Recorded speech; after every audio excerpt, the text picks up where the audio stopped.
அஸ்ஸலாமு அலைக்கும் வரஹ்மத்துல்லாஹி வபரகாத்துஹு. தினமும் ஓர் உபதேசம். காய்ச்சலை ஏசாதே.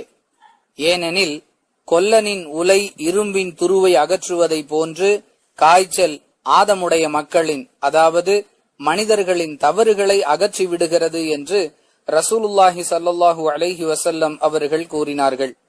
அறிவிப்பவர் ஜாபிர் பின் அப்துல்லாஹ் ரலியல்லாஹு அன்ஹு. நூல் முஸ்லிம், ஹதீஸ் எண் 5031. அன்பிற்குரிய அல்லாஹுவின் நல்லடியார்களே, இந்த கருத்தை இன்னும் பல ஹதீசுகளின் வாயிலாகவும் நம்மால் அறிந்து கொள்ள முடிகிறது. அதாவது மனிதனுக்கு ஏற்படக்கூடிய சிரமம், கஷ்டம், தொல்லைகள், நோய் போன்றவற்றால் அல்லாஹ் அவனுக்கு அவற்றிற்கு பகரமாக நன்மைகளை வழங்காமல் இருப்பதில்லை என்ற கருத்தில் சில ஹதீசுகளும், இன்னும் சில ஹதீசுகளில் அவனுக்கு இவற்றிற்கு பகரமாக அவனுடைய பாவங்கள் மன்னிக்கப்படுகின்றன என்றும் கருத்துக்கள் வருவதை நாம் அறிகிறோம். எனவே நமக்கு ஏற்படக்கூடிய காய்ச்சலை நாம் ஏசக்கூடாது.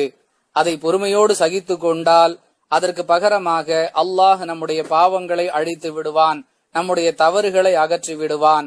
ஆனால் அல்லாஹுவின் தூதர் ஸல்லல்லாஹு அலைஹி வஸல்லம் அவர்களின் வழிகாட்டுதலின் அடிப்படையில் மருத்துவம் செய்து கொள்ள வேண்டும்.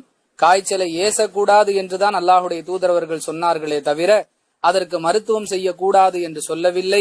இதை தவறாக புரிந்து கொண்ட பலர் உணவே மருந்து, உடலே மருத்துவர் என்பது போன்ற கோஷங்களை முன்வைத்துக் கொண்டு எப்படிப்பட்ட நோய்க்கு ஆளானாலும் அதற்கு மருத்துவம் செய்யக்கூடாது என்ற தவறான நிலைப்பாட்டில் இருக்கிறார்கள்.